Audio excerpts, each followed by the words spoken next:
Hello, and welcome once again to Age of Wonders Planetfall. My name, as always, is Orange. In case the video title hasn't done it by this point, you can probably tell this is a different video from normal. This is a pre-recorded video. I'm not doing it live while I play. This is from the Devs versus Community 8-player free-for-all that went on this morning. First half of it went on anyways. We're going to do another 4-hour session next week. But the official Paradox, or the Paradox Interactive Twitch streamed from a Voxel's perspective. He's the dev that hosted this. I think a couple of the other players streamed this stuff. I'll try to link them in the description. I didn't want to stream because if I was going to do that, I'd want to be talking about what I was doing and why. So I figured I would just record it, try to make a video after the fact. I will be probably skipping stuff as we go into the game here, especially after the first few turns. This is a 4-hour video. I'm not going to upload a 4-hour video direct to YouTube. So I may even break it up. I may get through like an hour or two and then call it and do a second video after that. We'll see how it goes and how long I keep talking here. Going into this game, I figured I probably had more multiplayer experience than a lot of the other people. So I didn't want to go in and just play to, I don't want to say play to win, but I figured it'd be more fun and maybe a little more fair if I played a little more towards a role play as opposed to just going in with an optimal build of any kind. In that light, I picked Amazons. Amazons are my favorite race. I always love to showcase them off. And I thought this would be a good opportunity to do that. They're also really easy to roleplay because I can just spam forests everywhere, head towards the animal summons, and kind of play world police if I want to. So that was my goal. I did Amazon Synthesis as my secret tech. Synthesis is really just because I can get a couple really solid early mods without much investment. And later after that, with just one more tech involved, get a couple really nice utility tactical operations without much investment. So it just was a way to still be able to play like basically pure Amazons, but get that little bit of extra utility power and fill out my mod slots with not having to get too much concern. So I will hit play here. And these first few turns, I will probably not do too much skipping here because they are the most important turns and there's a lot of stuff to talk about. Conversely, though, I will also do my best not to pause or backtrack because, again, I've got plenty of time to talk about things. So we land turn 1. You see the normal Amazon stuff, right? There's forests everywhere, lots of green, which is nice. So I'm going to have a ton of food, which is a good thing. I had done one test game prior to this, just to kind of see how the map settings would feel. I don't do a lot of 8-player games. And in that test game, I found that it was possible to have a really close spawn to other people. So in light of that, as you see me just, again, decide how I'm going to do some scouting, I chose the largest scouting army perk. I chose the veteran perk. I chose a Lancer vehicle perk. All just because I didn't want to get rolled. If I spawn next to the wrong person that's really close to me and they try to attack me right away, I wanted to have a strong enough army that I could fight them off. It also would really help my early clearing, so I don't have to think about that too much. I take Biology Expert and Infantry Commander here. Just as nice, solid early stack buffs, again, in the interest of making my clearing go as smoothly as possible. Taking stock here, we only had the one NPC faction, just the Therians. We forced them, so I knew what I was going to get into there. I decided I would be peaceful with them, again, kind of role-playing here, so I go for the quest first so I can see where that's going to be, and it'll help drive which way my clearing stack goes. Because I have a larger scouting army, I have some spare Huntresses I can send out to scout. Huntresses actually do a pretty good job of scouting because I have got the extra forest movement, plus they have forest concealment, so if I run into other scouts, they might not even see me there. I've got water to one side. I see a city. I don't notice this yet in-game, but that's not actually an Amazon city. That's a Shakan city, which if I'd have been paying attention, not under the clock, that would indicate that someone else probably spawned super close to me, but we'll get to that in a couple turns here. In the meantime, I take the one super quick clear. I'm trying to decide. Well, no, I took the barracks because I didn't want the energy building in my capital. I wanted either food or production. I ended up deciding production. Amazons don't really need the food. I felt I didn't need to double down on what I was already going to be good at. Again, here I'm just clearing some notifications and then hitting end turn. There will be some dead time here because of 8 players. Not everybody goes at the same pace. Sometimes I'm the last one. Sometimes other people are the last one. That's just how it's going to be. So with all the action done for the first turn, I can go back. Again, my goal for this is pretty much to play pure Amazons. I want my army to be all huntresses because I'm going to be spamming forests everywhere and I like the concealment.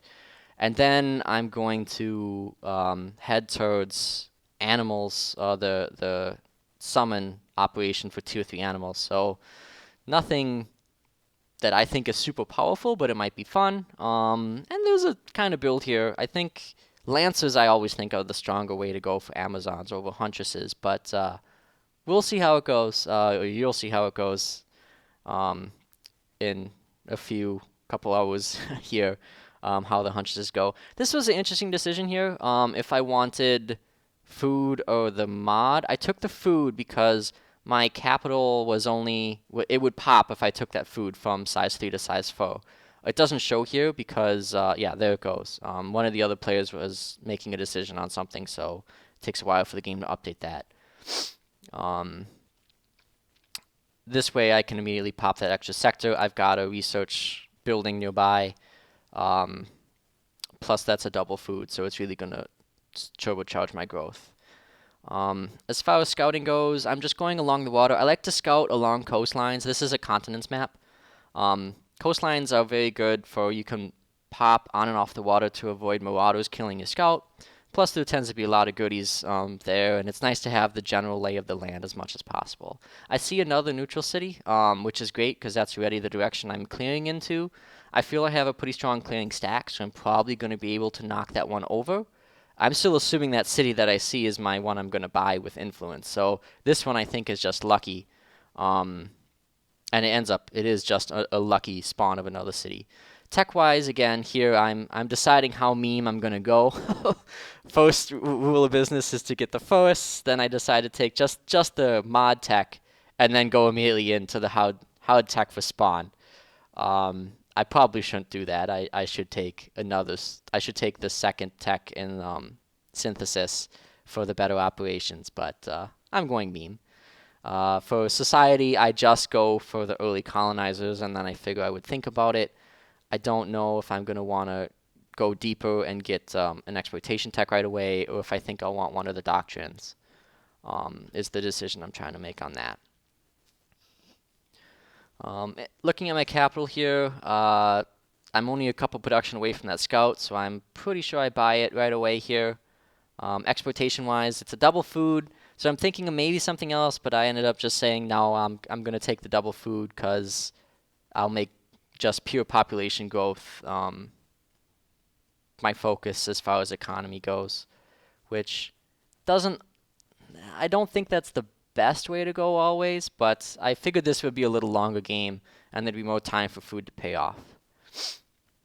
Continuing to scout in the forest with huntresses, I see this other city and I realized something weird is going on, but I still have them misplaced. You'll actually notice that the city further away there is my Amazon city, and the closer one is a Shikaun.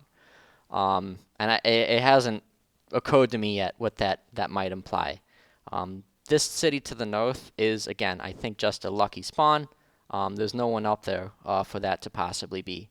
Yep, here's where I buy the scout, because it's only like 8 energy or something, so it works out really nice. See this other continent, decided to go for it. I do notice that was not popped, or that was popped, that movement one, but I still head onto it just to see if I can get a better idea of where they might have came from. My assumption is whoever used that then went through the teleporter, which is, again, closer by me, so I'm expecting to see somebody there pretty quickly. I make a mistake in my clearing here where I should have taken out this and this on my way to get to the quest instead of doing it on the way back, but not a big deal. It really just means I'm probably about lost 10 to 15 tech income. So no big problem. I don't remember how long we have to wait here before the next one, but I don't want to skip just yet because, again, important things. Okay, great. Turn 4. I do some optimization. We're pulling one unit out of the stack so that I have the full movement for the rest of the stack. I ended up not having to do that necessarily because I wait this turn to do the next combat anyways because I want all those units to get the level. Fuck off. This is my buddy Ninju. We play a lot together, and he also got into this game. We were hoping we weren't going to be close to each other, but we're the first two to meet as far as I know. You can actually see him. I don't notice this yet. This little bit here is him. It blends in with my movement amount, so I didn't realize that was him right there. I thought he had sent a scout through that teleporter, was what I assumed he was, but we immediately start talking at this point in the game about if we're going to play nice or play well with each other. Again, my goal is not to win this game, and I've got no reason to attack him, so I am willing to play nice and not be hostile because I just want to be left alone to spam first everywhere on the map. Again, continuing to pick up a whole bunch of stuff throughout. Amazons have a pretty decent scouting game. I think that did end up helping me in this game because, again, I'm probably a better scout or a better player than many of the others, so they might not understand how important scouting can be. I get a lot of income from all that stuff through the game here because I consistently have 3 to 4 scouts out at all times. You may or may not start to note here, this is a pretty small continent. We're pretty congested here. Ninju's saying over the actual stream, he lets me know around now that he's only got a couple sectors on his other side. So this is a very small little continent for us to be settling on, and it's going to cause problems later. I have a tone here before I can get my colonizer up, so I'm not quite sure what it is I'm going to produce. That's the decision I'm trying to do. If I want to pop out another scout, or go for an exploitation, or no, I did the exploitation, right? So I think I end up putting out a Huntress because I saw Ninju there. I still haven't realized he's on this continent yet, but I know his scouts there. I knew his strategy coming in was to be pretty aggressive and try to roll somebody right away. So I figured instead of a scout, I'd go for a combat unit, which is not something I would normally do. But again, in this 8-player free-for-all, might be a really close spawn. Here's where I notice it. Having that extra little bit of power is going to be very nice. Protective grounding, again, it's just a very good. That's an actual reasonable first thing to tech into is the Amazons, but I'm doing it because I want to get the forest operation as quickly as possible. Colonizer popped as well. Again, that's basically a gimme. Everybody takes frontier facilities first because you need to be building colonizers as quickly as possible. This is where I try to decide if I want some more economy or not. I go with food development. Again, I had decided that food was what I was going to be focusing on the economy side. It was really just whether or not I wanted the doctrines or not first, but economy I figured would pay off more because my army's strong enough. I don't need the doctrine for defense, the poison stuff doctrine.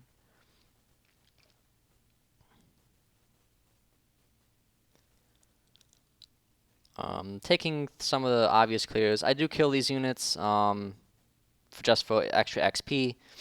It's a pretty easy stack to clear, so there's no reason not to just kill them off. Some more little optimizations here. just to get that a little bit of extra movement. Might save me a turn overall as I start moving around. Okay, so now I think I take Animal Discipline, again, as a nice generic stack buff that'll help most of this stack. And then I take probably Counterattack. Yeah, I really like Counterattack on the more melee heroes. We can talk about that later in the video, but it just lets your melee heroes play a little more aggressively. Again, continuing to get value from scouting. I send this guy back the other way. I probably shouldn't have. I probably should have sent him to the west, over the sea here, but I wanted as much vision as possible because I still wasn't sure how aggressive Ninju might be to the side there. Colonizer take priority, and then now that I've got my first sector pop, I don't need to prioritize food anymore, so I shift to production, again, to get the colonizer out more quickly, and just because in your capital you really need to be pumping useful stuff out early on. I can't remember if this is when I first realized or if it was before this that the cities were going the wrong way. Right now I'm just checking while I'm waiting for other players, but I'm trying to decide what I'm going to fight over. I could, again, probably, and maybe I should, if I was being optimal, fight the Therians, but I decide against it. I'd rather play nice with them and be able to get their units and stuff later. I figured I was going to want to try out their DNA injectors. I thought it would be pretty fun. Second guy I meet, Vanguard. He has an unescorted colonizer. It is actually a little safer than you might think for Vanguard, because it does have a weapon on it. I'm not actually sure if my scout can beat it, but I don't have movement anyways, so it doesn't really matter. But I catch a couple colonizers that I maybe could have tried to snipe, or come really close to sniping in this early scouting phase. People are pretty fast and loose with them. Taking this clear on my way towards that city, because I do think I'll want the extra little bit of veterancy and experience. Not that that city's defended very much. It looks like the Shikaran, I don't know if it's just them or if I got lucky or what, but this city defense doesn't seem very strong. I think it's just the flyer and then like the rest are all tier 1 units. I think I look at it again a little later. We'll see if I can catch it and think about it when I do that. So this is interesting where I'm 2 turns away from being able to buy my Amazon city peacefully, but Ninja and I are talking on the side here over if we were going to try to do a swap of I take the Shikaran city and he takes the Amazon city, fights for it, to give each other access to mods. We do end up doing that, but I probably still would have wanted to buy the Amazon city if I could have, partially because it would have fit my on theme, but that ends up not mattering. That red arrow that I just moved away from, that's his stack, so he would have been able to clear it the turn that I'd be able to buy it, and I'm not going to click race him for it. It's not worth it. Foes Genesis, again, it's not a super serious thing to get early. It's probably actually bad, but it's fun. I originally decided to go Doctrines here. I changed my mind immediately and say no, I'd rather get the Cosmite, but because this is an 8-player game, things just lag out a little bit, and I'm not able to always click immediately, so I come back to it later on in this turn. I settle that colony in the only place that I see that I can. There's no Cosmite, but I haven't seen any Cosmite other than the one in this lucky city. So city now is better than worrying too much about it later, and we're super space constrained. I do check what this mod is. I don't do it quickly though. But yeah, there's his main hero stack. And I realize I'm not going to be able to buy it anyways, so I'm like, yeah, sure, you can take that. I've got another city I can conquer. I've already settled one. I don't feel too bad about letting him conquer the Amazon one while I conquer the other one. Here we go. Now I check Incinerator module, so he's going laser mods early. Oh, he wanted the op. I was just thinking of why would he do that over the Shikon mods, but he wants the laser attack op. This is the second colonizer I see right away and can threaten a little bit, but Ninja and I have soft agreed on not attacking each other right away. So and it's next to a militia defense anyway, so I couldn't attack it right now. But I meet the other Amazon player. There's I think two Vanguard, two Amazons, two Shikar, and a Syndicate, and I don't remember the last one. But that other Amazon player is to the south on the other side of the teleporter, so I do have access to them if I prefer. That I think, yeah, that Amazon player is one of the other devs. She's one of the 3D modelers. I don't remember her name right now, but the Vanguard player I've met is one of the community members. I'm just thinking now at this point of the game of officially doing some diplomacy stuff. I think I see that I have 49 energy, and I'd really like to have enough to build another colonizer, or maybe send out or start the forest stuff, spamming forest, because that's the way this game is going to be. And I'm just trying to decide at this point what I think a fair trade would be for Cosmite for energy. In a serious game, I would never trade Cosmite for energy, but for where I'm at, well, actually, no, maybe I would, because getting that colonizer out is super important, if you can. So I end up going, I figure Cosmite energy is about a 5 for 1, so I'd sweeten it by a little bit. I think I do 110 for 20, yeah. So just a little bit over 5 to 1, which is probably about fair. I don't think he accepts it this turn. I think he accepts it next turn. I don't think he could accept it this turn. He'd probably already hit end.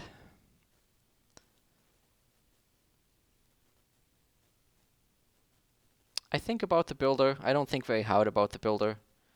I just don't value it very highly. I do get the builder first, though, which is nice for the extra pop. I'm kind of surprised I do, but I saved a little bit of time by buying out that one scout. So I've spent some energy on stuff like that. Again, I've also got good with the pickups as well to accelerate my production. I'm at this point with these huntresses, I'm starting to transition out of scouting mode and into I better have some extra units around in case I need them mode. Plus, I want the escort and stuff for colonizers potentially, so I will begin to pull the huntresses back. I queued up the colonizer. I had thought about building it before the food, but I ended up deciding I'd rather have the exploitation, and this is me just fiercely clicking while someone else is trying to do something in the game. Since I'm not building the colonizer, I can afford to do rapid reforestation and start spamming outwards.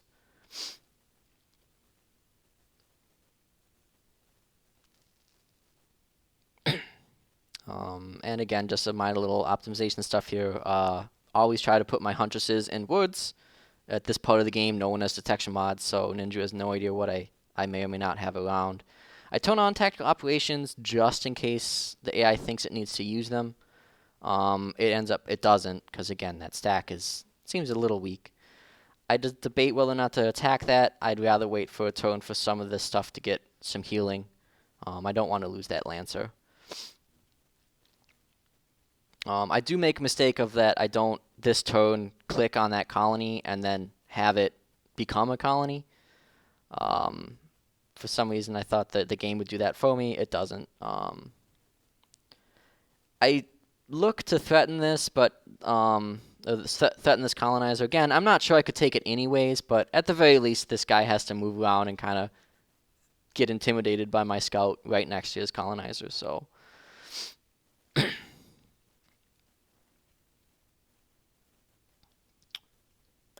that colonizer, I don't know if you could see it. There is another unit on it, so it doesn't pay to even look to threaten that one because it's got an escort that I won't be able to beat. Ninja takes that city. I'll see the final combat in a second, but he took a lot of losses in doing it. Chicane auto doesn't always work, and Amazons are one of the better races against them. But we'll talk more about that maybe later. I think I'll probably talk about them. I want to do a patch notes video. I'll probably put it out probably tomorrow, and I can talk a little more about what I think about the new race. So look forward to that. In the meantime, again, that trade got accepted, which I already knew because I've been spending that energy. Now I get to look and see how against one Bombodon and some other trash, somehow the AI lost 3 units. Raiders are very good, but I don't know if they always auto well. Short range units can have some trouble.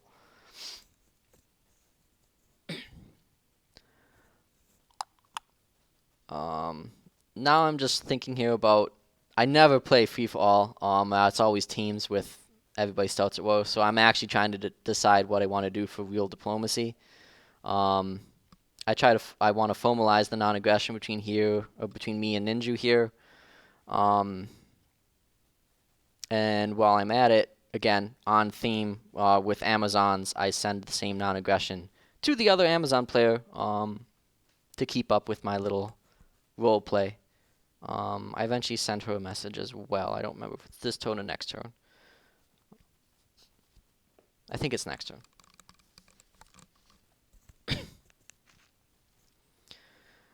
And then we just wait for 20 seconds here. Again, I'm kind of just taking stock, using my full time to think about what I might want to do. I know it is this turn that I send the message, just to reinforce why I'm sending it. Amazon stick together. That's actually a lucky little movement there of this spawner, that it's right on the way of where I want to go anyways, so it's just basically free XP. Get a little close to losing the hacker there, but no great worries. I wasn't too concerned about that fight. I have strong melee stuff. This fight I maybe should have been worried about, but I didn't. I could have easily lost that hacker, but I didn't want to heal it, but it ended up getting it killed. It didn't end up getting it killed either. I take renewal just for the heal. Nice little solid boost there. And then I save the rest of these points. There's nothing there that I particularly want. There's some more better utility options later that cost a little more if I get another level. So I'm in no big rush with that guy. I've got enough stack buffs that I think I'm content with how the hero stuff goes. Again, this is where I'm just slowly reconsolidating some of those Huntresses. Ninja does find that one Huntress, but he's got no reason to attack me with it. And have to declare a war to do it. I just get a little confused at this point of, for some reason I thought that I had been in this person's territory and was moving out of it, and not moving into it. I realize right now, like, oh no, wait, that's a neutral site, so got to move around.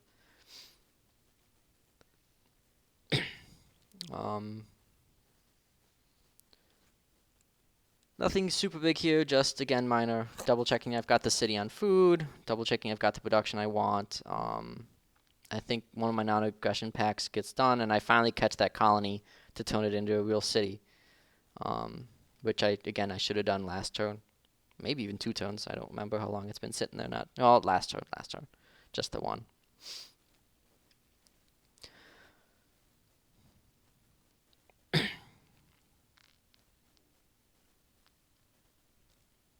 I'm still debating if I want to declare on the Therians, just because my hero stack is right there, and I know I'm going to want both of those landmarks, and that it would be way more powerful to get them sooner rather than later. Again, I decide not to. I'd rather be at peace. And my non-aggression pact got accepted, so I just clear that notification, hit end turn again. I get the synthesis tech again. Like I said, that whole goal of that was just to get a couple extra mods that work better on Huntresses.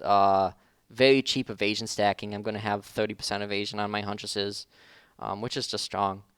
No reason not to take this hero. It's not really the one I would have wanted. Like I said, I was already thinking by this point that I was going to try the DNA injectors. And from the bit that I've played with them, I mean, they're melee-ish, but yeah, there's no reason not to take that hero, so I just take it immediately and then instead of trying to re-roll it. Again, continuing kind of where, because it's a continents map, it's even easier to scout along the continents. You still get a lot of good vision. As I said, I really shouldn't have sent the scout this way. I'm not gaining a whole lot by doing that, but not a huge loss. See another hero stack. I had already known that she was Xenoplague. Most of us had talked about what our race and secret tech were ahead of time. I think the Avoxel himself, I think full randomed. So I'm going energy. Usually with my secondary cities, my decision is either am I going to go all energy or all research with those. Basically, so that I can focus on one with the central buildings and then do the other one as far as exploitations or something. I go energy because I started with the largest starting army, plus I'm going to be spamming out rapid reforestation all the time, which is going to be a giant energy siphon. So I'm willing to sacrifice some of the tech income in order to get energy income. But it really is a harder decision than that. In any other situation, I'd spend more time on whether or not I wanted that city to be a energy sector or a tech sector. Completed the emissary, which is something that I've never ever do. So that was kind of nice. I think, do I queue up that colonizer this turn? I don't remember. I might wait one more turn. Optimally, I shouldn't because the production will be banked, and I shouldn't lose that that population by having the colonizer queued up yet. Because you lose the pop when you start building the colonizer, not when you finish it. So colonizers are like the only thing in the game that you don't want to queue up. Well, in general, I guess you don't necessarily want to queue up stuff because it does take the energy out. This is based off a side discussion where I looked up the Shepherd. In the stream, people were talking about the Shepherd, so I just wanted to double check. I remembered what it did, what it looked like. It's a very cool unit, which again we can talk about in a future video. I think I can probably at this point start fast forwarding. I'm really just checking. I had debated doing a non-aggression with that guy, but it didn't really fit my on theme, so I don't. Otherwise, I'm just kind of taking stock of what I know so far and where I can see stuff. And yeah, let's fast forward a little bit. Nothing's really changed. It's going to be the end of this turn though, so we'll just sit tight. I think I declined this one. My tech income is pretty bad, and the rewards, I already just with this last quest got peace, so I don't need to keep going. I sell the production in favor of energy. I don't really need production right now, whereas I know that I can always have energy get banked. So again, I'm upgraded with Etherians. I have access to the thing I wanted from them. So I end up declining this because I don't want to give up the production. Queue up the colonizer this turn, like I said, so I don't lose the pop until now. Debate queuing up other stuff, decide I can wait till next turn. And focus happiness because I don't really have anything else to prioritize. Maybe I should have done tech, but I figured if I get happiness events in my capital, I can start getting influence and cosmite. So.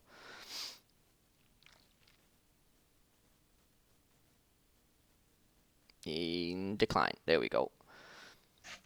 I figure my stack is strong enough to at least look at this, and then I go, you know what? Let's just take it.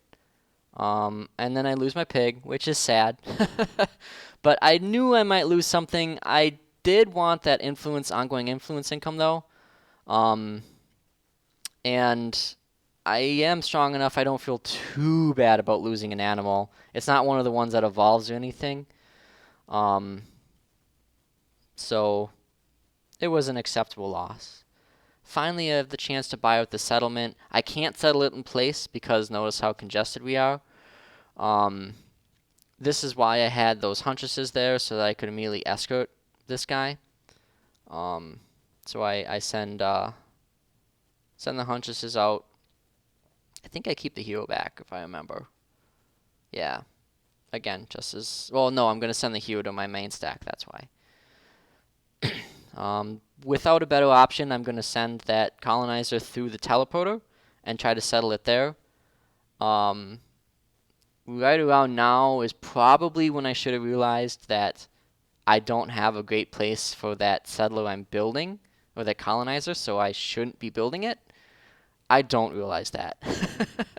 And it's probably, I think it's the biggest oversight of this game is that I build that colonizer um, without anywhere to put it. But I didn't realize it was going to be quite this congested even still. And again, we're under a timer. We're talking about other stuff, so people aren't always making the optimal plays here. I queue up a couple things just so I don't have to think about it later.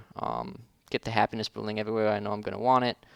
I'm still looking for where to pop this rapid reforestation. I could do it closer to home, but I may not want it. I think I just plop it down anywhere because really my goal here is to be spamming that out endlessly. Um, and actually, in between me and Ninju here, having the woods is to my benefit. It'll give me some more forest concealment. It gives me the little morale boost stuff.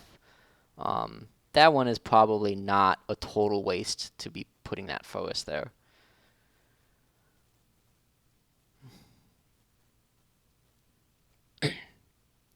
Okay. And we continue to scout, find some cosmite, which is going to be very nice. Let's skip ahead a little bit. I think I end up going to clear for that. Yeah, that one well, no, I don't because that's also Therians, right? Yeah, I think I try to buy those guys off while I'm here and then go for this clear.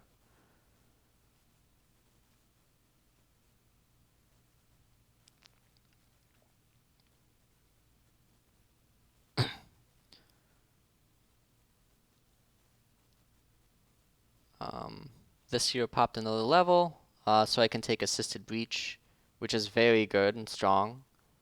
Again, I take another look if there's anything else I want. I decide no, I'll save the points. The other ones are all strictly better in PvP, so until I know I'm doing that, I won't worry about it. This is when the scout finally gets a little more value. I can see the backside of my buddy Ninja's empire there, that Shikaron, um, which is helpful, so I can see how constrained he is. Find another dwelling. Nothing I can really do with that. I think I got a food event or something, which is why that. Yeah, I think I got a happiness event that let that pop. But I'm going to wait till next turn to do the sector because I'm going to buy out influenced by this landmark before before getting the exploitation going for that city.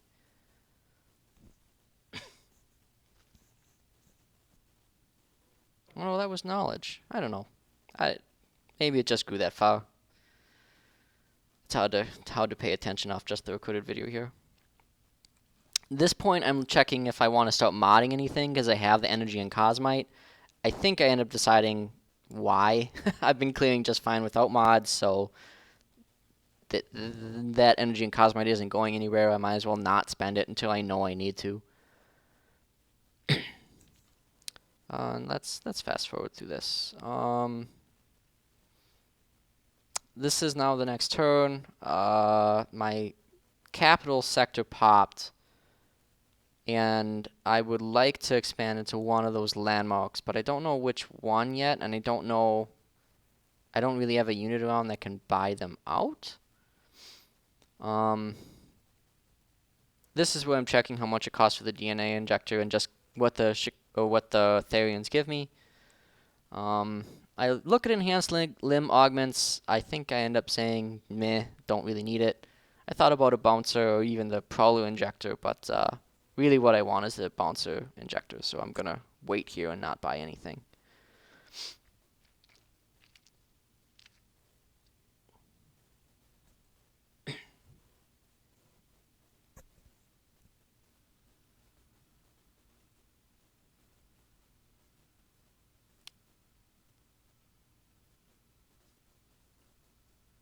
Someone out of synced. No big deal. They come back right away. So there we go. Fast food.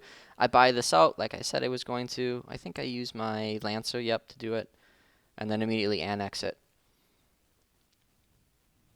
Because I bought that one, well, no, I might have enough to buy one of the other sectors. I don't remember what I do here, if I just take any random sector or if I wait to get one of the landmarks with my capital.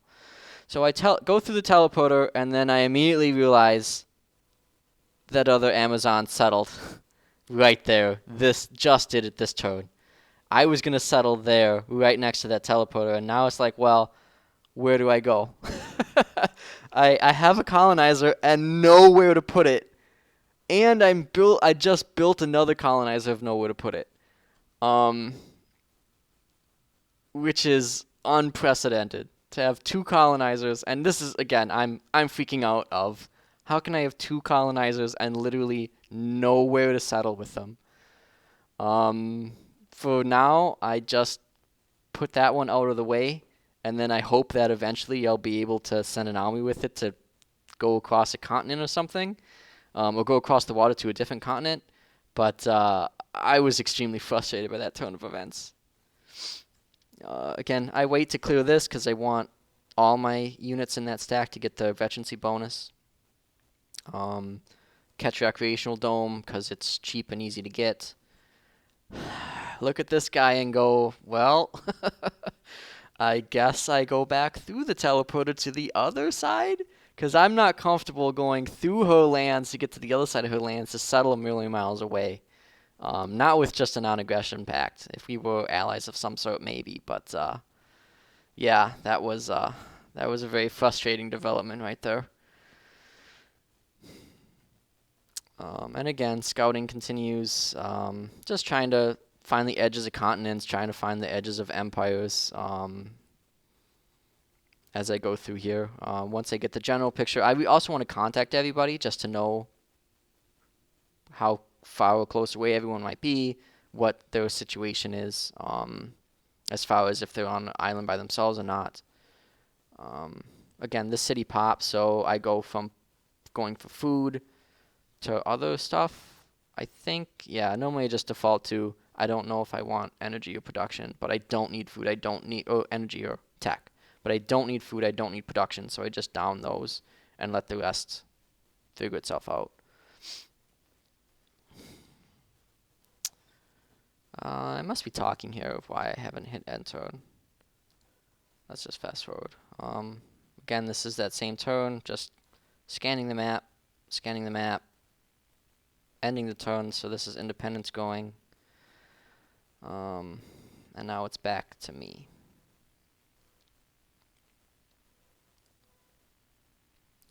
I finished colony infrastructure.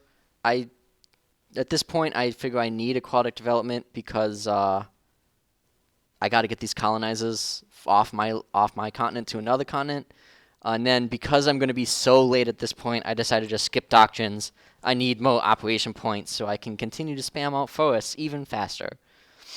Which again, you'll note I've been continually hitting this button every turn that I can. Which I would not advise. There's no reason to do it.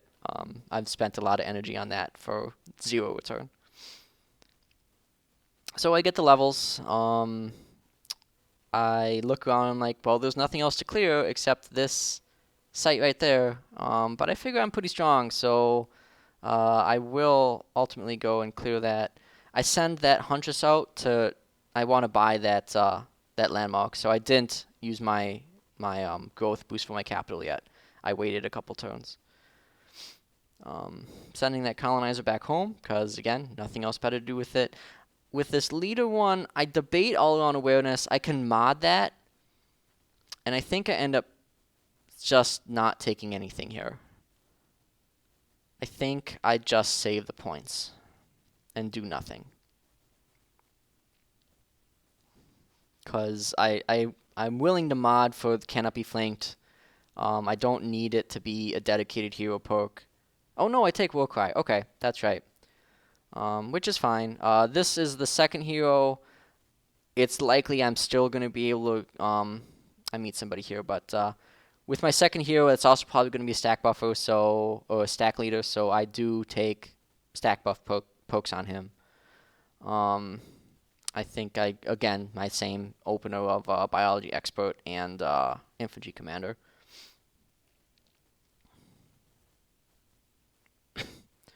Once I got distracted by meeting that person, I take the opportunity to just do all my quick scouting stuff here.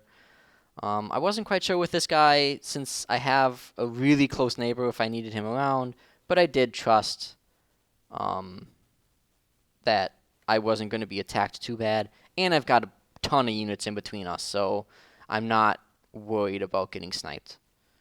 Plus, I built this new scout. Forgot about that. This is me just checking. I'm like, how'd you get a growth? She got it from pickup. There are no growth natively on this planet. It's just Etherians. So now this scout's going to head back to try to scout ahead for those colonizers when I send them off, is the idea.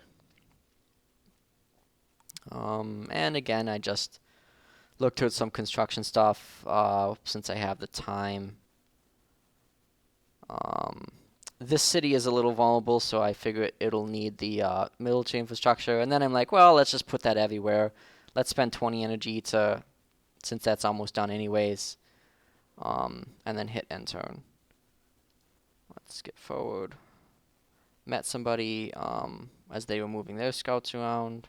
Don't actually know where. I'm not sure if I ever find out where. Let's skip it forward ahead again. By the landmark, again, we're just waiting for the leg.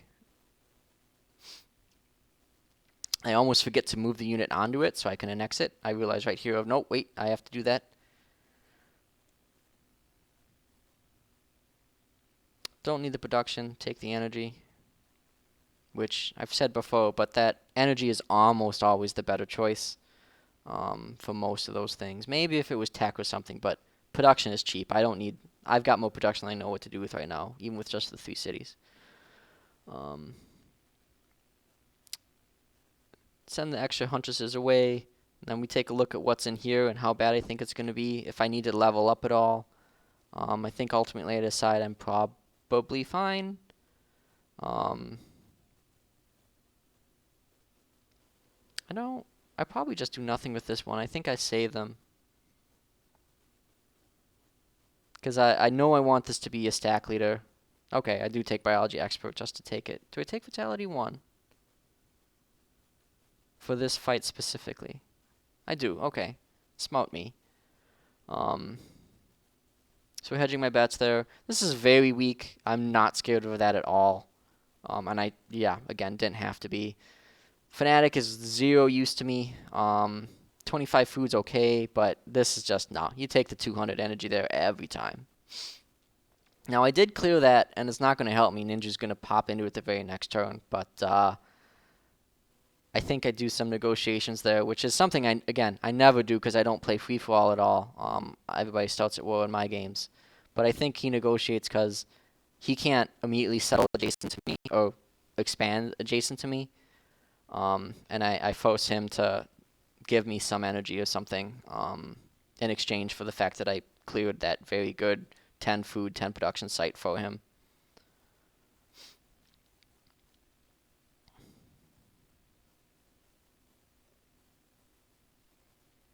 I'm a little afraid of losing that scout.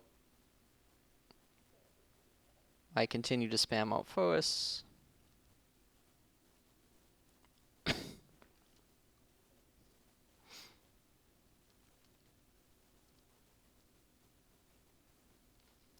I don't have the influence to do anything with that. Otherwise, I would. I thought about it. That's why I checked.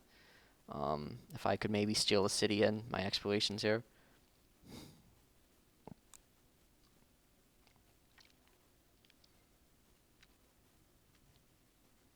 Oh, so I need to stop moving my mouse so I can see what turn this is. Is this turn like 10, 11, something like that? We're in turn 15 already. Okay. So yeah, this is going a little slow. Normally by this point I would be in full-on military mode. But because I only have one practical neighbor and I'm not worried about him fighting me, I'm willing to slow play this a little more. Um, I'm not aiming to kill anybody quickly, so um, I'm don't need to be super concerned about too much at all really right now. Um, I end up deciding to go food here because I have the food exploitation building, and I'm like, I should just keep popping and going with my capital, and then I immediately get rewarded with a happiness event that gives me more pop. I don't know why I don't immediately click yes on this. Probably was talking to somebody. Primal Control again. This actually got really solid mods. I would have wanted it anyways, but it's on the way to what my quote unquote end goal is for this game. My animal summon spam. And I've got nothing to really do with my stack, so I'm just gonna send it home. Well, actually, I'm sending it through my capital in the hopes that I can send it with my colonizers um, later on. That ends up not working. You'll see why in a bit. Um, and then as far as the huntresses, just get them all of the way, get them all stacked up.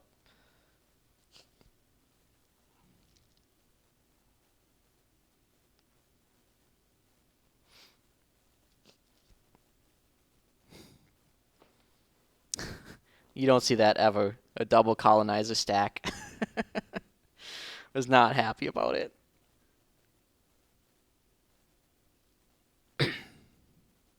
Um, and just revealing map, we can start skipping ahead here. I think this is where we start negotiating about, yeah, my friend wants to settle that, and I'm like, well, hey, I cleared that site for you. I'm not just gonna give it to you to let you do a little bit of rush buying there, just to get the Cosmite income rolling quicker.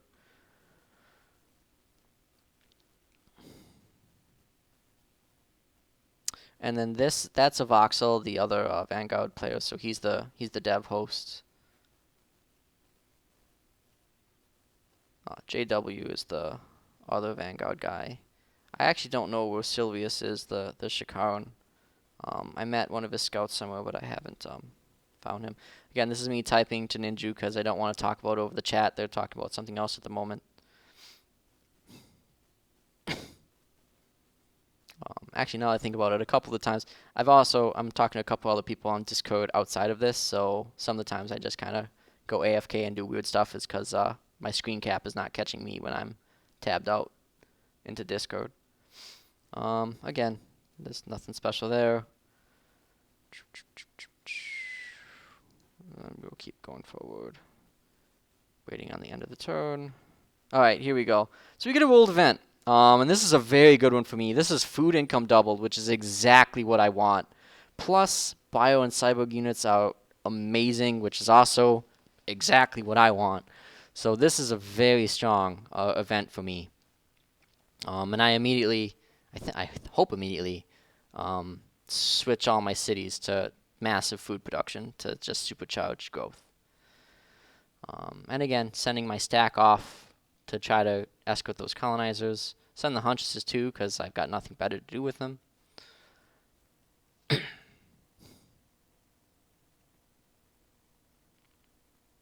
think. Maybe not.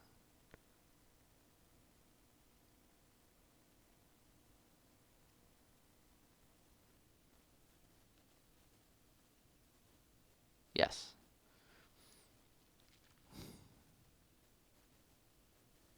So I'm not 100% sure where that scout came from. I mean, obviously it came from this direction, but whether or not that means that that's where a voxel is or not, I'm not sure. I'm checking the upkeep on those colonizers to see if I want to just keep having two of them sitting around doing nothing, because it's going to be multiple turns before I can settle even one of them, and it's doubtful I'll be able to settle them both. So I'm really debating whether or not just to disband one right now.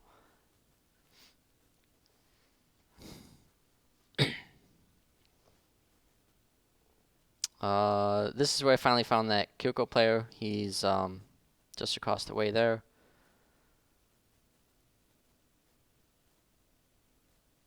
Still have this quest I need to finish. I've got plenty of time on it. I think I just got it a turn or two ago, so I'm not too worried about it. Plus, I know I'm going to have a bunch of production to send its way very quickly. I'm pretty sure it's this turn that I remember to switch my food production. Again, I have a sector, but I'm going to want to annex that landmark, so I will not be building a water exploitation with that yet.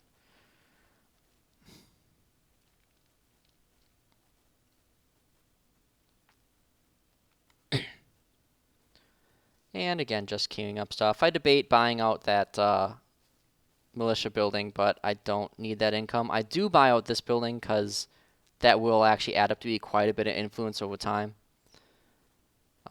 That does mean I can't get my bouncer injectors yet because I spent exactly enough now, but no, wait, never mind. Back up. That doesn't mean that I haven't got that much income yet, but I won't be able to do it for quite a while because I'm going to be spending that influence to buy that landmark. This is me just doing a quick check to see where people sit as far as pacts, non-aggression stuff.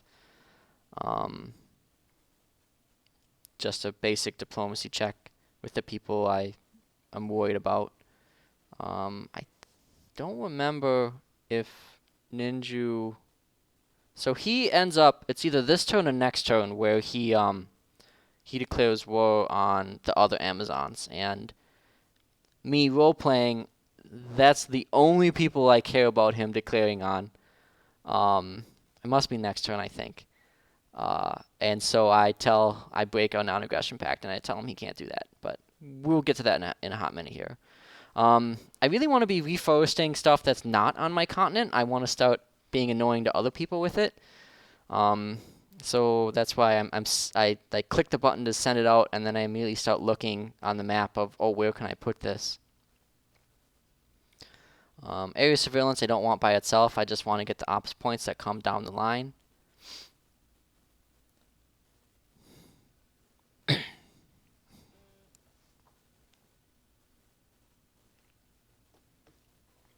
And again, we just do some checking. Let's just skip ahead. Again, I buy that out. No big surprise there. These huntresses, I'm like, you know what? Just in case, I better send them back home. There's no reason to sit next to the colonizers. There goes somebody's scouts. Send the colonizers. They float, so I don't need to have them be ready to go on the water anytime soon. I figure at least one of them will end up on this little...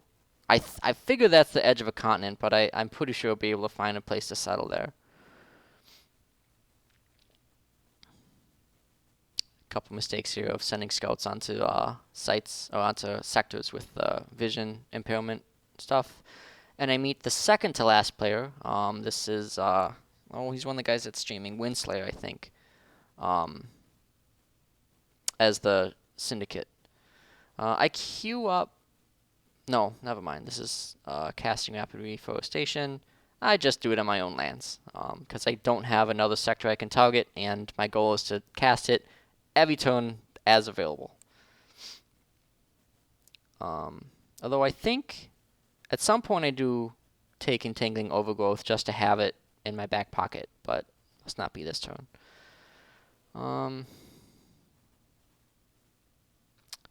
I'd migrate this because I want the happiness with the Amazons, and again, it's on theme. I don't really need the Shikaran to be happy with me. Screw those guys.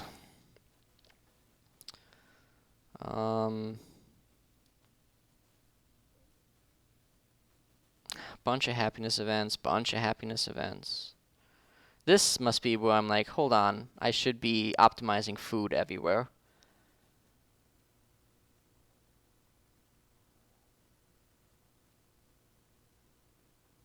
That's why I got the happiness events, because I got this diplomat reward, so all my cities popped it. I didn't even know what I needed to do for it. So this is me checking and going, oh, okay, non-aggression pact, understood. That actually was significant. That was like probably 400, 100 energy from this plus food and production in the other one. So yeah, this is where I go, oh right, we've got double food. I should be doing that everywhere. Because I was wondering why that city grew so damn fast. I couldn't do it with the Shikhan one because I'm migrating it right now. But I could do it with this one, and I'm almost positive I'd do it right now. Again, queuing up huntresses because they got nothing else better to do. I decline this because it's not Amazon.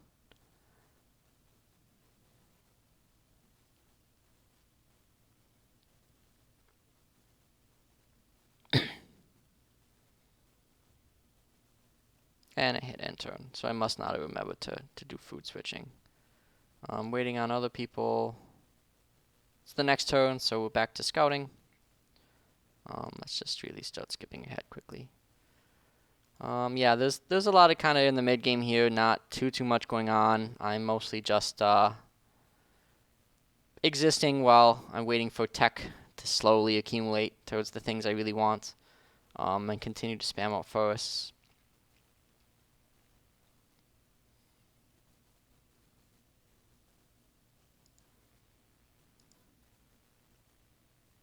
Oh, is that where I... Okay, so this is where I'm like, hold on, you can't declare war on, you can't just declare war on Amazons willy-nilly. I'm going to break my non-aggression pact with you. So, I don't know how to do that. It takes me a while to be like, oh, I can, like, do I right-click? Is it negotiate? Where do I do that? Um, I missed it the first time I looked for it. Yeah, because here, this is Ninja, or the Shikhan declaring war on those other Amazons right there. Um, I lose a scout, nothing I can do about it. I leave attack operations on just in case the AI tries to do an um, animal mind control. I don't think it does. It looks like it did use some points, but not for no, never mind. Those are cheated points, not tactical. So it didn't do anything. So now I have a decision to make. I'm like, well, no, I can't, because at this moment is when I'm like, I'm gonna break that non-aggression pact, and I'm not gonna let him attack the Amazons. And if I do that, I'm expecting to immediately get counterattacked. So I have to switch into defend the homeland mode. In the meantime, now we start to look to mod up, right? And I'm just looking for the value mods, so I knew I just wanted to stack evasion. The real debate is if I put anything else on them. And I end up saying no, because I just don't have... I don't want to mod up T1 units with a ton of mods, because it's just... You lose a lot of Cosmite that way because they're too squishy. So I leave it at 2. I just take the value evasion, because what I really want from the Huntresses is, again, they're super duper cheap. They have good strategic map utility. I immediately disbanded Colonizer here as well, which felt awful. But anyways, strategic utility and just their basic blind is very strong.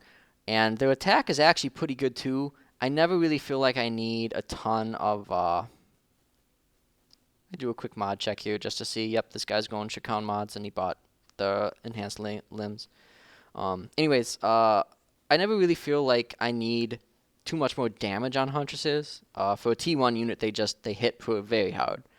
So I just want the value defense and to save Cosmite, because I know I'm going to be dumping a whole bunch into heroes and some of the stuff onto the one Lancer I have as well. I realize, oh wait, that is not actually forest, that's fungal. So let's make it forest. And I think this might be where it's a contangling overgrowth. Yeah, just in the idea that I might be using it on that city. And now is where I actually look to how do I break a non-aggression pact, like for serious. It's not right-click me. There it is. I found it.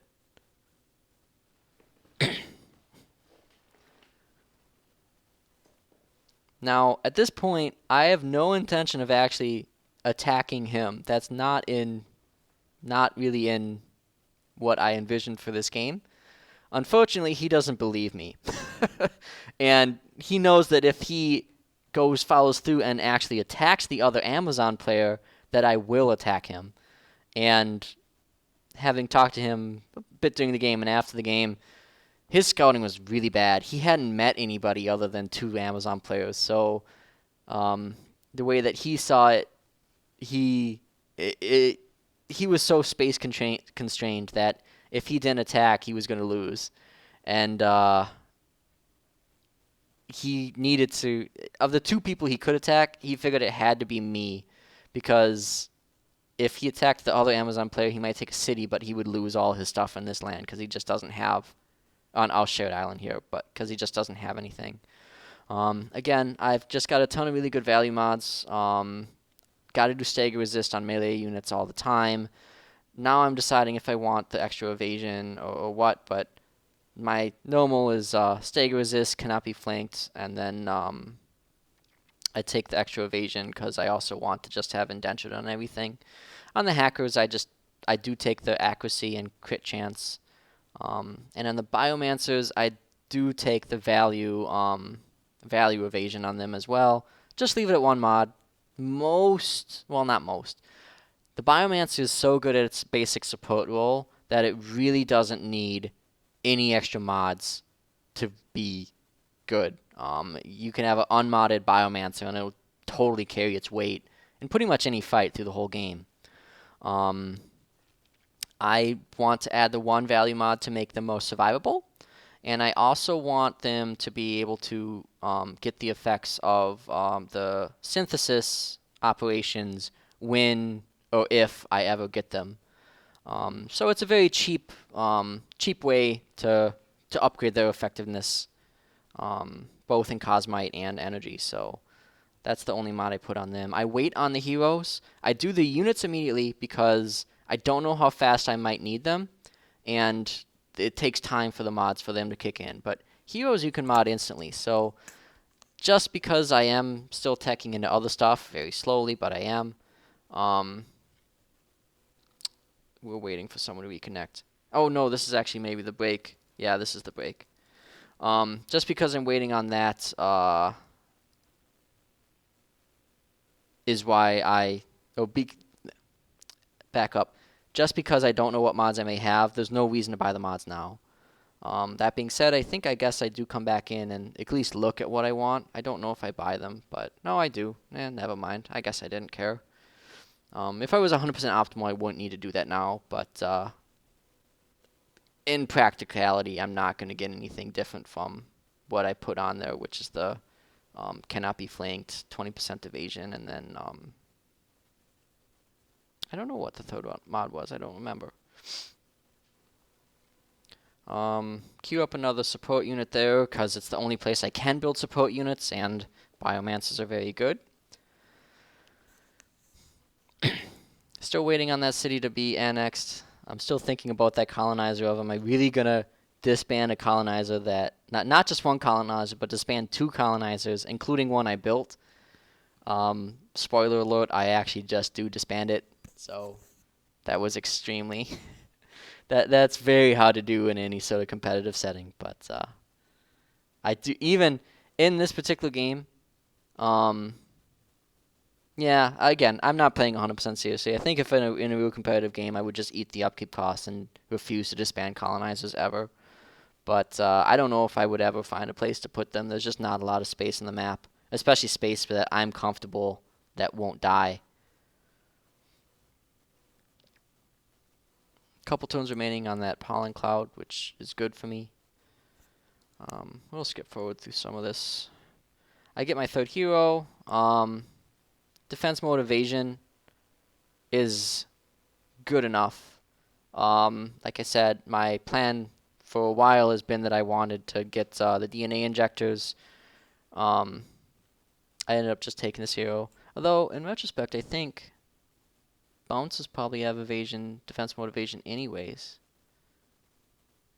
Oh, I must have skipped ahead where I bought that. I have that now, so I put that on everything. Those bounces are nuts. Actually, let me take a quick tab out here. How long are we in this video? Um, well, it's about hour and a half. I'm gonna break. No, that's forward ahead.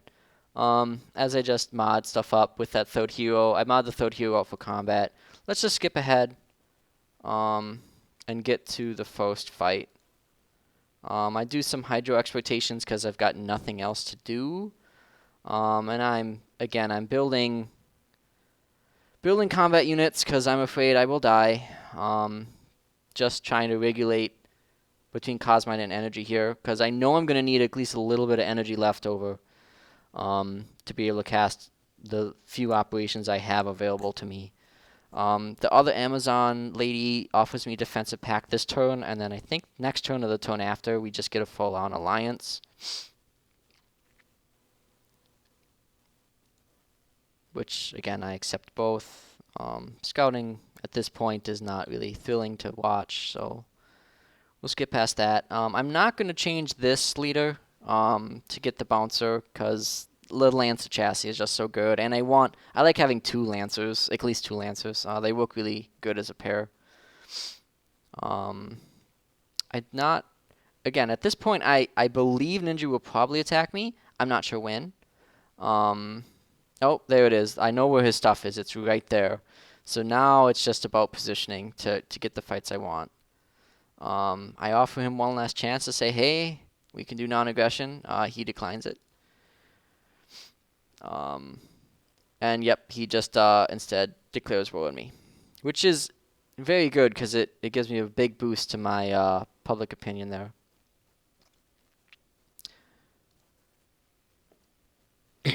I continue to spam Forest out. Again, I'm skipping 30 seconds at a time here, so we're going to miss a lot of them, but just assume that I'm doing that at every available opportunity.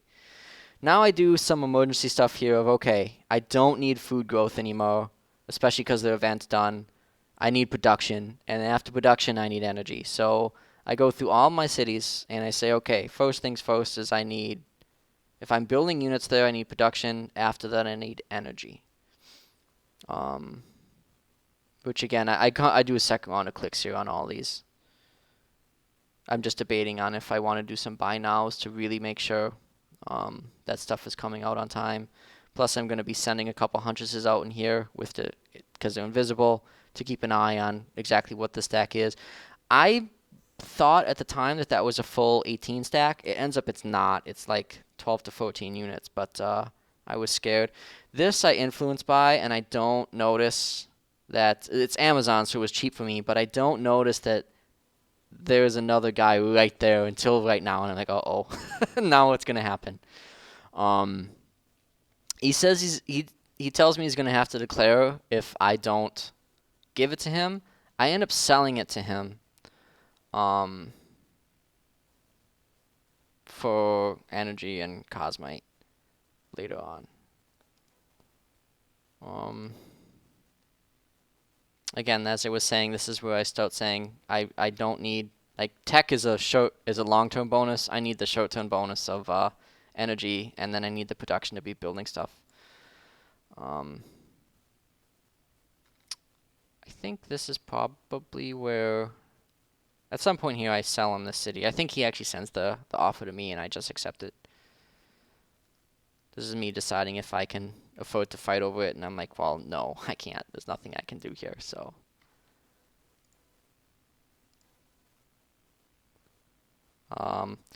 I don't have enough energy to kick out another Huntress this turn.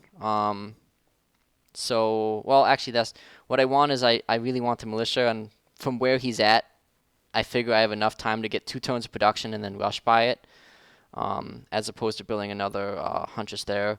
I have enough time for 1 more unit out of this city to move on up. So I queue a Huntress up.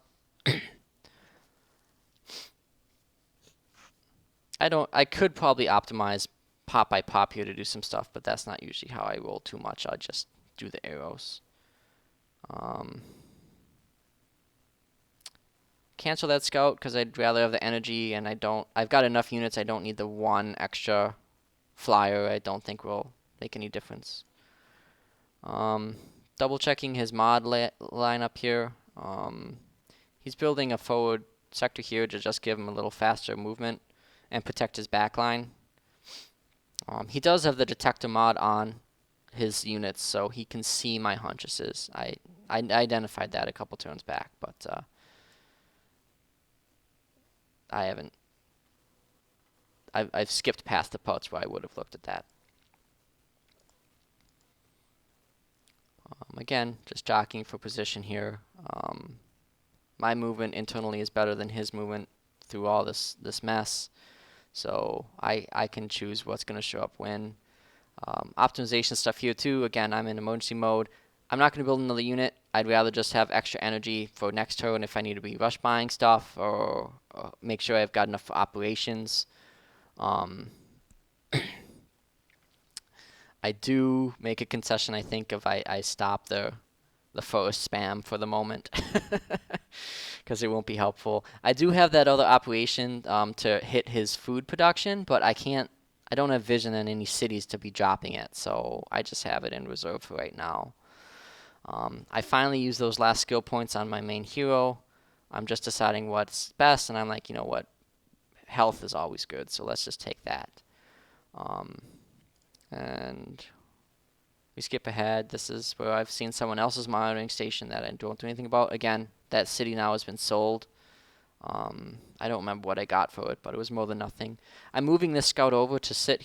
There's a Cosmite node in that sector. You can't see it now, but I'm going to be putting a scout on there to deny him as much Cosmite as I can now that we're at war.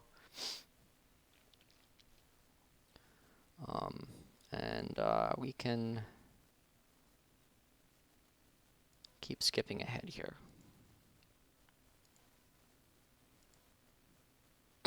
Alright, so now that I get my 3-stack all together here, I do some minor optimization stuff. Because I have heroes that have the infantry commander perk, and I want that damage on useful units. I don't need my biomancers to get a bunch of combat bonuses because it's just not useful. So I flip some things around here, just basic optimizations, hit buy now on my militia, and then we go into the first fight of the game. For anyone, not just me. I might be missing one here. I think that this hero here is another stack leader, and I should have slid one more over, but it's not really going to matter too much. I don't know what the strength comparison is for this fight, like what the game would say. Initially, again, I thought he had 3 full stacks. Looking at it now, he only had 2 stacks of real units plus some random scout trash. His Amazons were also unhappy with him because he declared war, so I think one of his strikes abandoned him last turn or the turn before, which hurt him even more. I have a very commanding unit lead here. Now, I don't have as much Cosmite invested, I don't believe. It's close, but if I had the chance to check his mods, I could show you. He's got some tier 2 mods and stuff invested, whereas all of my stuff is tier 1 mods. My hunches only have 2 mods instead of 3. My biomancers, which I've got 4 of, I think 4 or 5, only have 1. Some of my stuff is militia with no mods. So Cosmite wise, I don't have as much in here, but obviously I've got at least, I don't know, 6 to 10 more total units. Although, yeah, I think I've got more tier 2s as well, because of my extra few biomancers I bought, which they won't be super useful as far as shooting things, but the sleep will come in helpful. This is under a clock timer on the tactical fight, which isn't always a thing that happens, so I'm just kind of skimming through, taking stock. As Amazons in city defense battles, you very often need to be the aggressor, actually, and push out because you're range challenged. Now, Shikaun is a newer matchup, so who knows how it'll actually fall out. They tend to also have shorter range stuff, but I have so many units that I'm comfortable pushing out, and I figure I need to collapse on one flank to be able to roll into the rest of it. So with Lancers, I'm very often, with my kind of tanky build here, I'm very often comfortable doing a red move just to be that much closer, especially here where he can only shoot me with 3 scouts. I'm not going to take much damage or much punishment for doing that. I still only red or blue move the rest of these units though. I don't need to be in a huge rush for the engagement. He's only got 1 sniper in the Deadeye, so I will have time. I just want the Lancers aggressively paced forward so that they can take a lot of flak and be the focus, so the Huntresses and that Hacker can clean up in the backfield. Otherwise, I'm just doing some basic move everybody up, get them slowly into engage range. I started on the right side, moved all the way to the left because the left side is easier for me to think about. On the right, I actually have some Biomancers. I think that might be in range to scan turn 1. And I didn't want to think too hard about what to scan just yet, but I might end up, yeah, maybe they're not in range. Maybe I just wait another turn. They must not be in range because obviously I just scanned the Raiders, but I do pull, again, I want to overload my left flank here, so I pull some of my really heavy hitter units that way, and then I'm leaving kind of my militia and some just Huntress stuff on this right flank to just kind of hold the line so that I can come back and clear everything with my main stuff from the other side.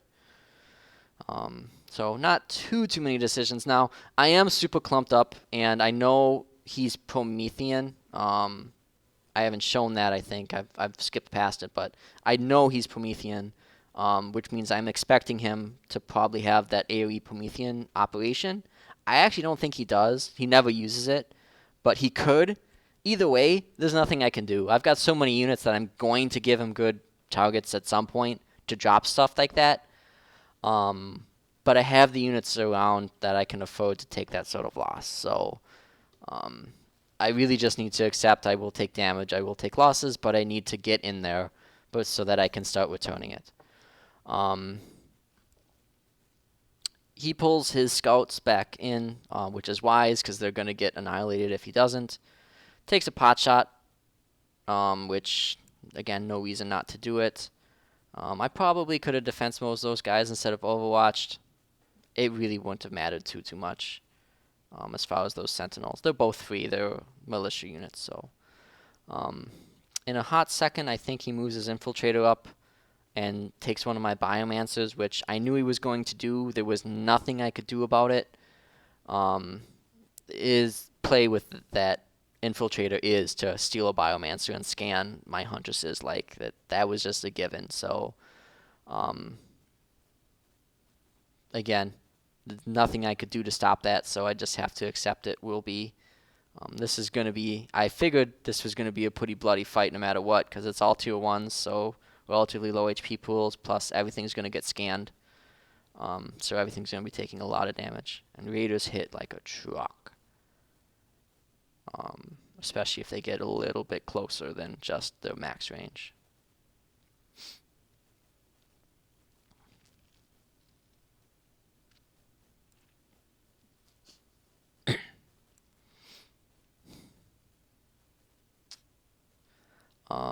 Again, I normally don't play with tactical combat timers in a lot of the games I play, which by extension means a lot of the games that Ninja plays. He's a very strong tactical player. Again, he's taking this at a bit of a disadvantage because of the strategic position he's in. But he also tends to... He's probably a little better than me in tactical because he takes more time at it. But the timer actually did affect him in this fight a little bit. I think the time was also scaled to total number of units. So since he has less units, he has less time. But a lot of my units, I don't have to think too hard about what they're going to do because they're Huntresses, and I've got a zillion of them. So they kind of play themselves out. As the guy that's a little disadvantaged here, he needs to take a little more consideration with his movements. So that I think did end up putting him in a bit of a pinch at a couple points in this battle. Right around now in this first turn, he's like, oh, wait, I'm running out of time. And I think there is a turn second or third round, where I think he misses a unit or two because he just literally ran out of time. Like I said, he did that scan on the side here, which nothing I could do to stop it. The only thing that I can hope at this point is to keep him from getting a second scan off. And maybe if I can keep him from getting the heal off or any of that other utility from the Biomancer, I'll be doing pretty good.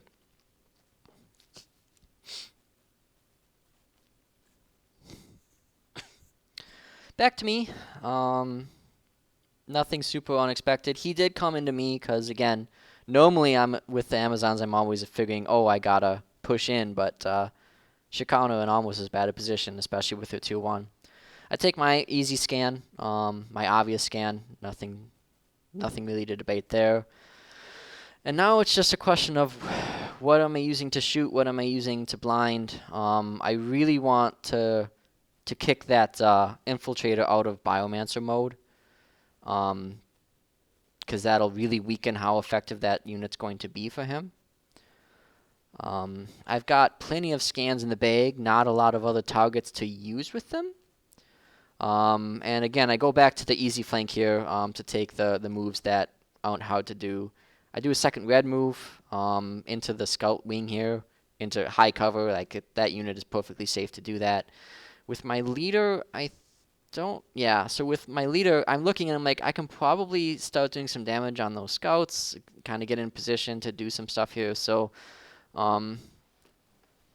this unit I knew was going to be space constrained. I just wanted it out of the way. But with my leader, I've got Warcry, which I figured I was going to pop this turn. So I had to put it in a decently covered, decently safe position to prepare for this Warcry to try to alpha 1 or 2 units out here.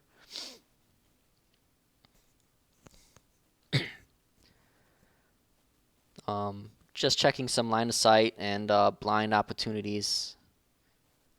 I maybe should have waited one more unit on this Warcry.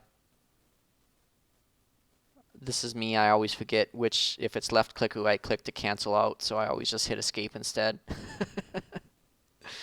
Alright, so I popped the Warcry.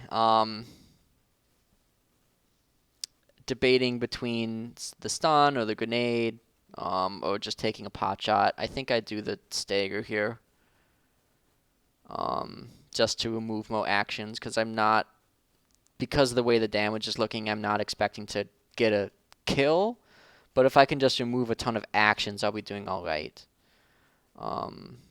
This unit is actually just outside of range of anything useful, but oh well.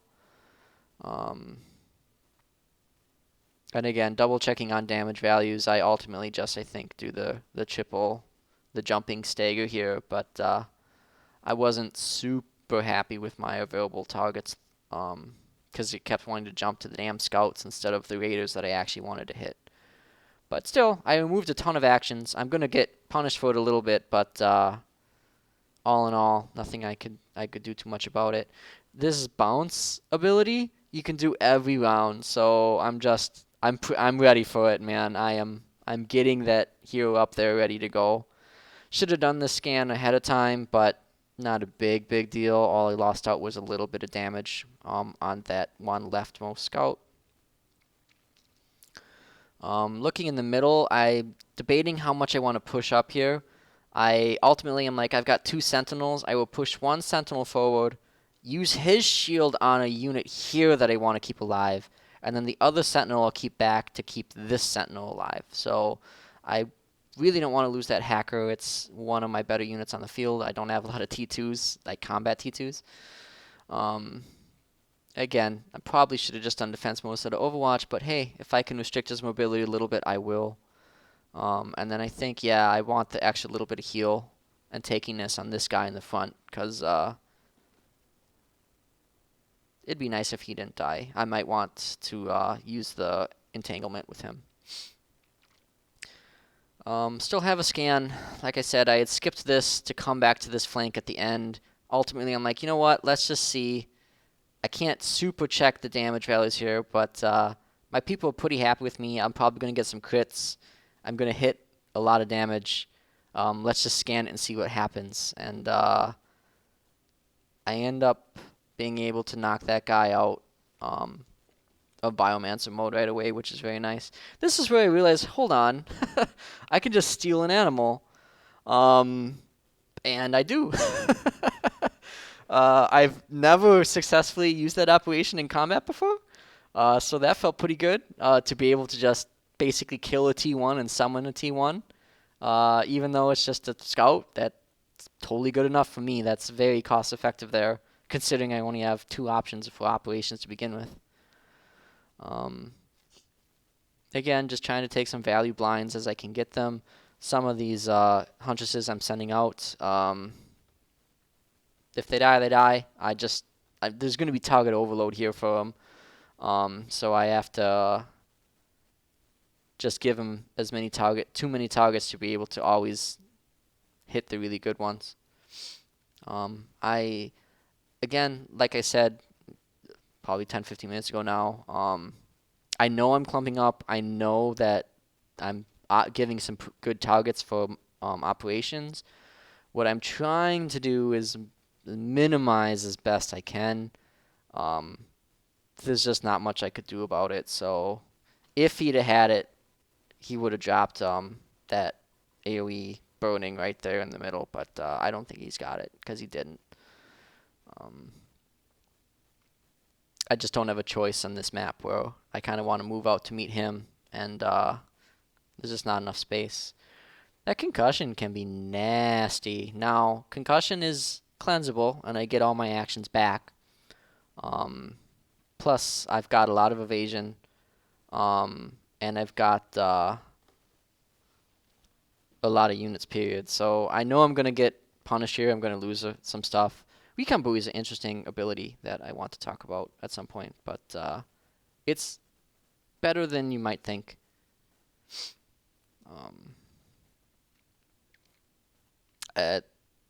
He could have technically done that before he did the strike attack. It didn't end up mattering at all because he had a morale fumble.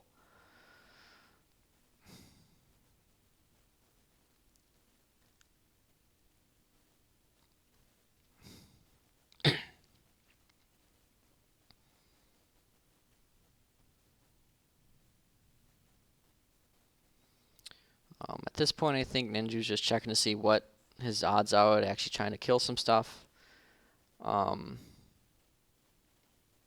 Again, with the Raiders and Shikaun, it seems to be a very delicate balance of number of shots versus damage per shot of how close you want to engage, and trying to get a lot of value out of that concuss if you can. I got lucky there where with my T1s that have been scanned, I'm still saving on a lot of these concusses.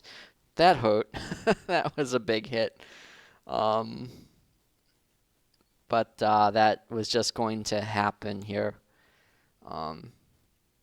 The next round counterpunch is going to be pretty brutal, though.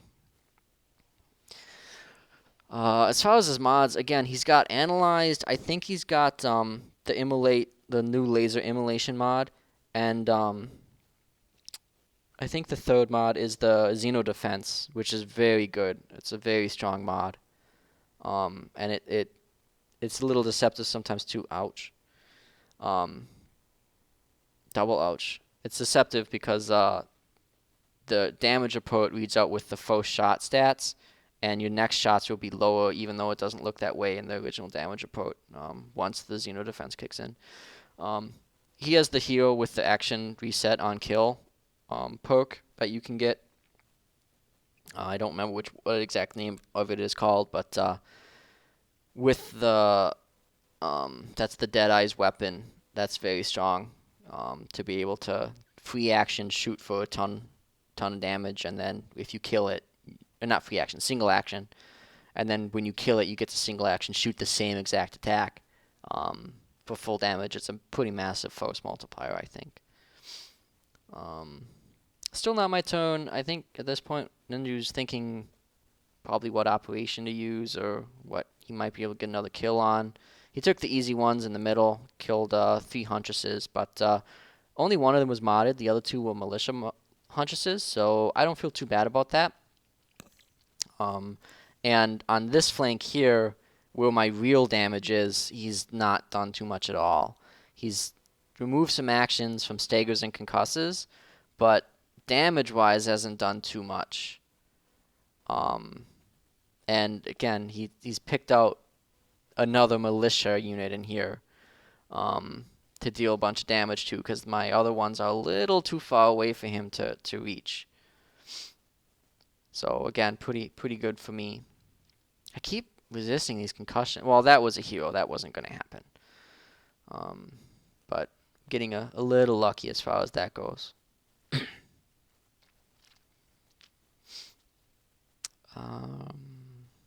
He's only got the one unit left.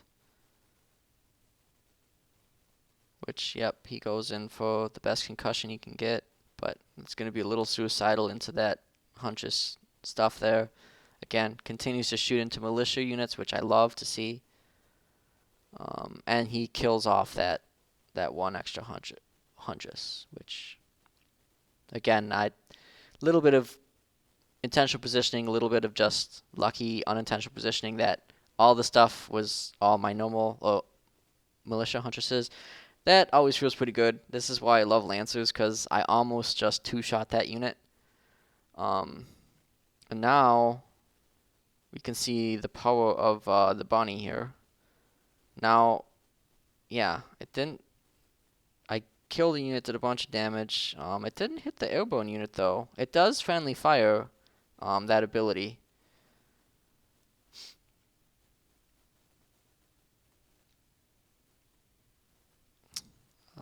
Taking some value heals here. I really don't want that hacker to die. Plus, I get the actions for a back. Get to shoot a raider in the back. Pretty obvious little decision point there. Being really aggressive with these bouncers. They're both hero bouncers, so they're going to be super tanky. They get even tankier once they get damaged and get some more evasion skitter stuff. My opponent here, Ninju, doesn't have any melee, so evasion is extremely powerful against everything he's trying to do. Plus, they have a lot of heal available because they have all these biomancers floating around. So I'm willing to be a little fast and loose with him. I just don't think he has the damage to chunk through those hero units. And similarly with the Lancers here too, of they're going to be pretty safe and hit really hard. Now on the Huntress flank, the pure Huntress flank, I'm actually a little bit worse off for damage here. I had looked a little earlier here of, yeah, that's only hitting for 7, and it's going to be lower once Xeno Defense engages, yeah. So I just need to flank this guy out. I'm doing a little bit of optimization here to try to figure out, okay, now, can I kill this Raider and then still have actions available to maybe get that Infiltrator?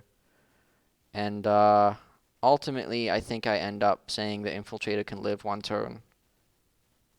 And instead, I'm just trying to remove actions, get some sleeps off, because it's a 100% inflict chance right now. Grab the entangled. If I'd have been a little smarter about my movement here, I could have been doing entangling before I bounced that bunny in there. But that's stuff like that can be really hard to do, especially when you're on a timer like this. So I didn't get too fired up about it. And again, I killed one of those 3 units anyway. So I entangled the 2 that I really wanted to hit. I slept another one. Now, there is the Shikhan operation that will get used in a minute here to cleanse all of that from those guys and give them some more healing. But I made him use the operation, so it doesn't hurt to have all this stuff prepared just to have too many inflicts and stuff going on that he can't cleanse everything he wants to cleanse. On this flank here, I'm just going to clean up with the easy things to clean up. I don't remember if I kill the Shrike or if I go for the Recon. I think I go for the Recon. Yeah, because that Shrike is in evasion defense mode right now, so that's going to be really hard to get off. I have a chance to use Protective Growth here. I don't really have any great targets for it. Do I pop it down now, or do I leave it for one more turn? I might leave it for another turn, yeah. I could save that one Huntress, maybe, but I'm willing to lose a Huntress if it means that I can use Protective Growth on a more important unit. My opponent's lost a ton of stuff in this last turn, but it's still possible he could get something really low, one of my heroes, and put them in a vulnerable position for later. And I didn't want that to happen. Like I said, there goes that Cleanse Op, which is extremely strong.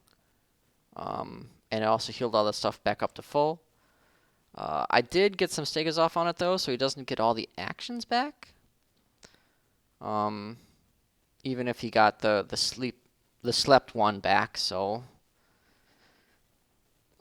I'm still not too concerned about it. I figure I'll lose maybe 1 or 2 more units in this fight, and that's about it.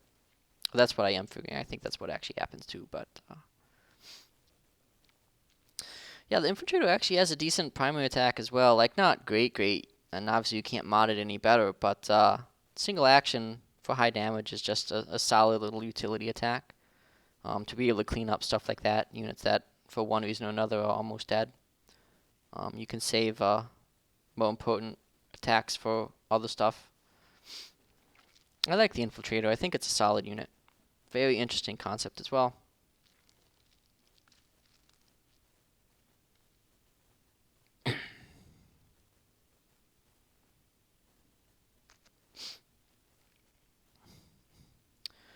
Yeah, he picks off one of my Biomancers, which is probably the only unit he had a realistic shot of killing. He maybe could have got one of the Huntresses on this side, but the Biomancer is a scarier long-term threat, and by this point, Ninju's realized, like, he knows he's not winning this fight. His goal is to just kill as much as he can so I maybe won't annihilate him immediately afterwards.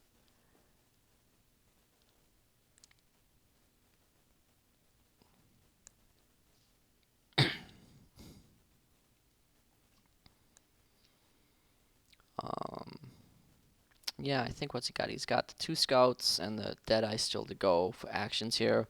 He's got a unit that's almost dead that he won't be able to reach. He might be... No, he can't op it. He used an op already.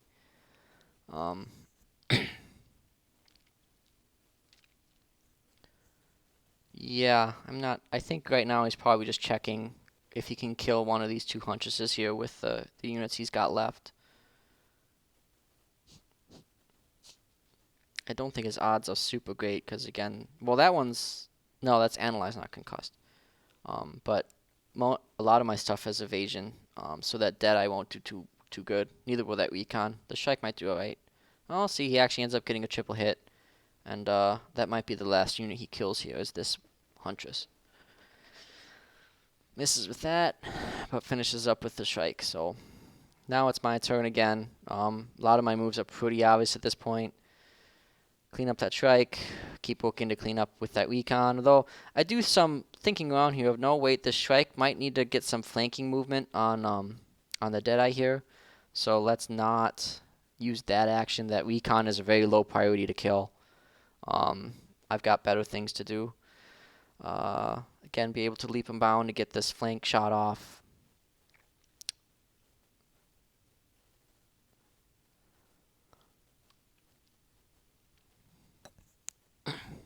Unfortunate little graze there, meaning I'm going to have to spend another action.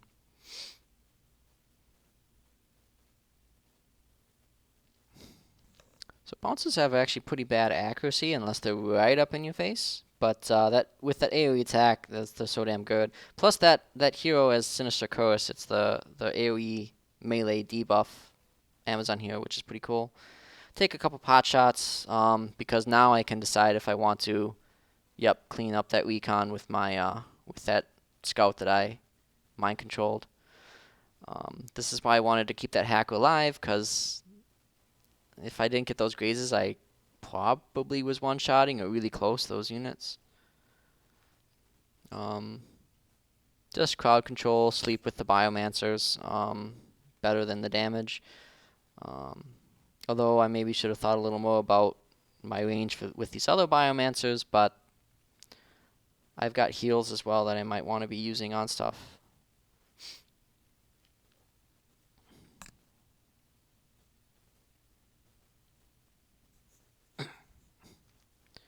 Kill the Infiltrator now. This hero is super tanky. It's got like 8 defensive stats or something right now. Um, and it's also got that Quaking Shields, which is a Shikaran hero ability that has a chance to concuss when you attack it, which is exactly as awful as it sounds. It is. I don't remember if it's short range or not. It's not melee. It's longer than melee. But yeah, against my T1 and scan units, it's going to be a pretty high chance to go off every time. But nothing I can do about it. So I think I just end up deciding I can Stagger lock him for this turn.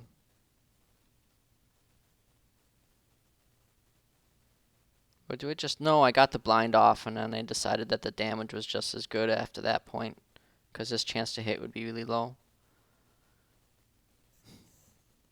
Again, checking for any protective growth use here. There really isn't anything I'm too concerned about, so we just pass off the turn.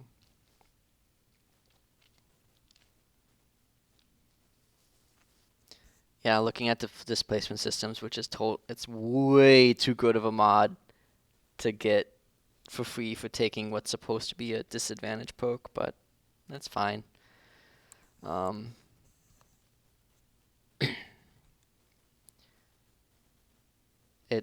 It's not a huge problem at this point anymore in the fight. I'm not really concerned about losing anything. He does get some pretty decent damage off on that one bunny bouncer, but not too bad. Uses another of the AoE heal. Gets a couple of shots off, but my evasion's starting to really kick in. And he just doesn't have the damage left anymore to do anything. If he was really just trying to kill units, he should have gone for something squishier, but I think he was hoping he'd get a little lucky and start landing damage and forgot about the injector bonus that they get higher evasion once they take some damage.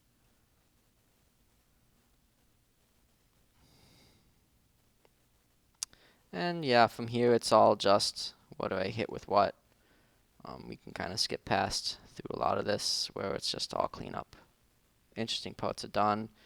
At the very end here, it's all just about optimizing a little bit to get a ton of flanks and not get anything concussed that is going to be too bad. I do use that protective growth. I think I still kill that unit this turn, but I was alright with spending the energy just for the heal on the hero.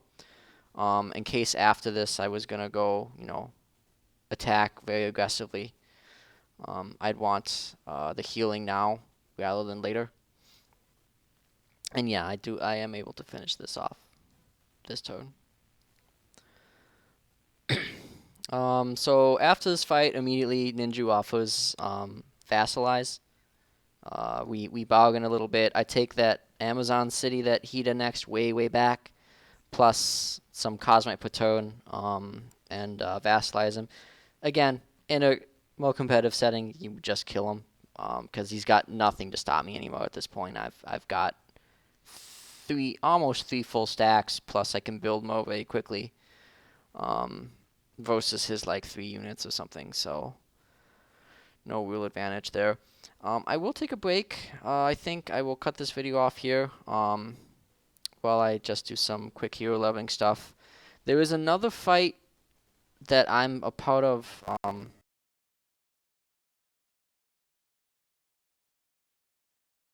And no, we just locked up a little bit there. But I want to go through that, but that might take a while as well, and I don't want to make this recording as long, any longer than it needs to be anymore. So I will cut this here and have a part 2 with some of the mid part of the game here and that second fight in a bit. See you then.